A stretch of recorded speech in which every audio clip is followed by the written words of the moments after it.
हिंदवी स्वराज्याचे सरसंस्थापक छत्रपती शिवरायांना मानाचा मुजरा करतो।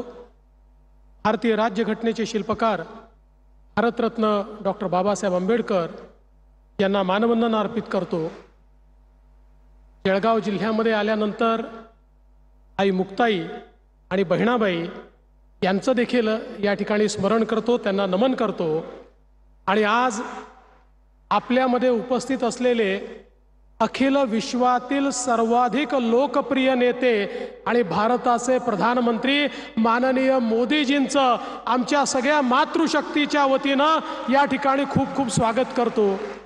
मंचावर उपस्थित असलेले माननीय राज्यपालजी, आपले लोकप्रिय मुख्यमंत्री एकनाथ शिंदेजी, उपमुख्यमंत्री अजितदादा पवार, या ठिकाणी विशेष रूपाने उपस्थित असलेले आपले केंद्रीय कृषी मंत्री शिवराज सिंग चौहानजी, मंचावर उपस्थित असलेले केंद्रातले आणि राज्यातले सगळे मंत्री, खासदार, आमदार, पदाधिकारी आणि या ठिकाणी उपस्थित माझ्या सर्व लाडक्या बहिणींनो आणि लाडक्या भावांनो देखील,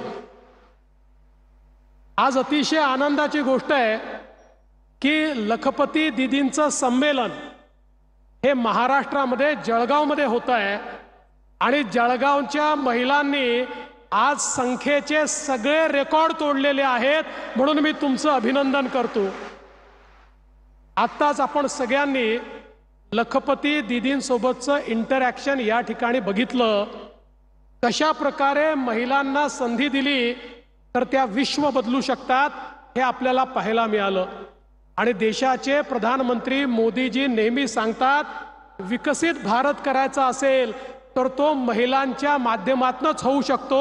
महिला देशाच्या अर्थव्यवस्थेच्या मुख्य धारेत आल्या तरच विकसित भारत आपल्याला करता येईल।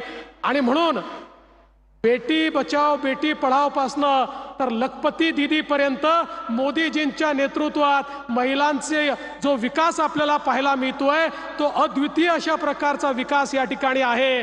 आणि मोदीजींनी तर 2029 पासनं देशाचा कारभारही महिलांनाच देण्याचा निर्णय घेतलेला आहे। त्यामुळे आता नारी शक्तीला कोणी रोखू शकत नाही। मोदीजींच्या आशीर्वादाने महाराष्ट्रामध्ये देखील आपण नारी सन्मानाचे कार्यक्रम सुरू केले।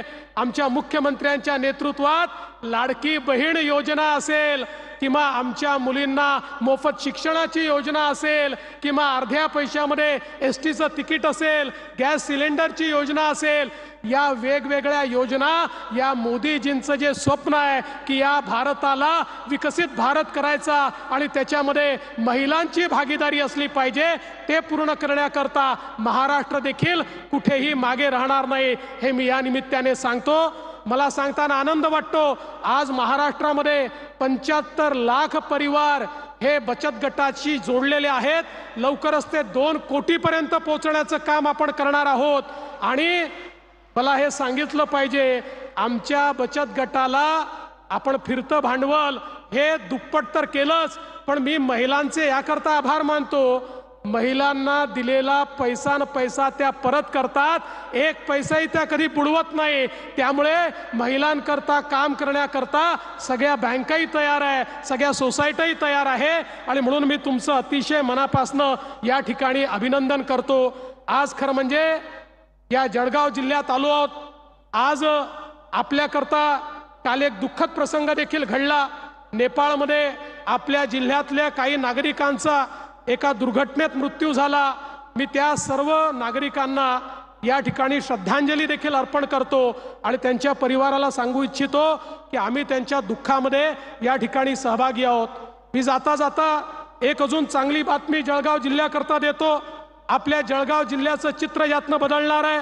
नार पार गिरणा योजना, ज्या योजनेमुळे आमच्या शेतकऱ्याच्या शेतीला पाणी मिळणार आहे, माननीय मुख्यमंत्र्यांच्या नेतृत्वामध्ये या योजनेलाही आम्ही मान्यता दिली आहे आणि आजच कॅबिनेटमध्ये आम्ही त्याला टेंडर काढण्याची मान्यता देतो आहोत। जळगाव जिल्हा सुजलाम सुफलाम करण्याचं काम हे आपण या ठिकाणी करतो आहोत। वाघूर प्रकल्पाला 2288 कोटी, पाडळसे प्रकल्पाला 4890 कोटी, अशा प्रकारे शेतकऱ्यालाही सुजलाम सुफलाम करण्याचं काम आपण या माध्यमातून करतोय।